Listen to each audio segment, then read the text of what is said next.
Garrett Blevins again. This is week 7, my third day working out this week, the second half of my second day, which is deadlift.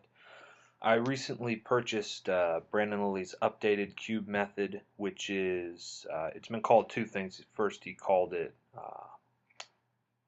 Cube Boss, but that kind of confused some people, making them think that Dan Green had switched over to the Cube, so he changed the name to Cube-Kingpin.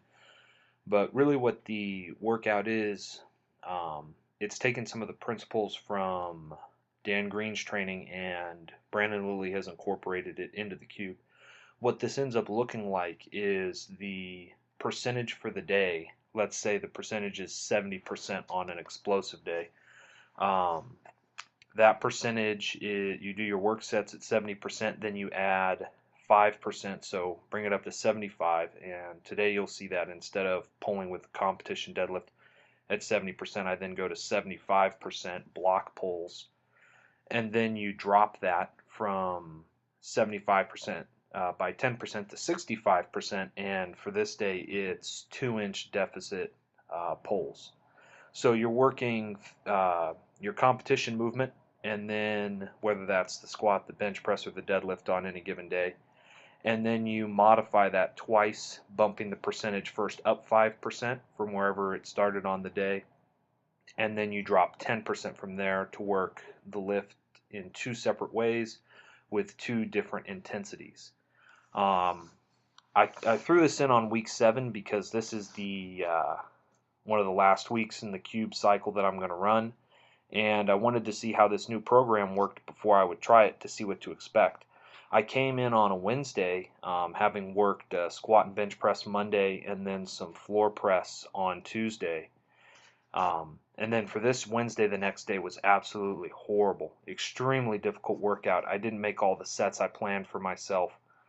And it was supposed to just, the explosive days had been pretty easy. It was supposed to be just explosive deadlift followed by some assistance work. But these block pulls and the deficit pulls are the additional work that was in the new program Brandon put out. That said, I really like the program. I think that it's a good idea. It has the volume that I was missing in the Cube program as it was originally written, and I like that a lot. Additionally, I think I'm going to break the 3 lifts into their own days and get rid of the assistance day that I've been doing. Really, it's just the Cube-Kingpin is my assistance day, but just split up and parsed into the various days, taking my squat for my assistance day, putting it on my squat day on Monday, taking the bench work from the assistance day, putting it with a bench day, and so on.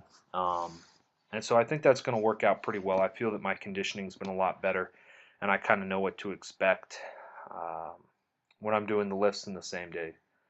So one of the other good things about the Cube-Kingpin is the rep ranges are in the assistance exercises like block pulls or deficit pulls are in a rep range of 3 to 5, or it could be 4 to 8.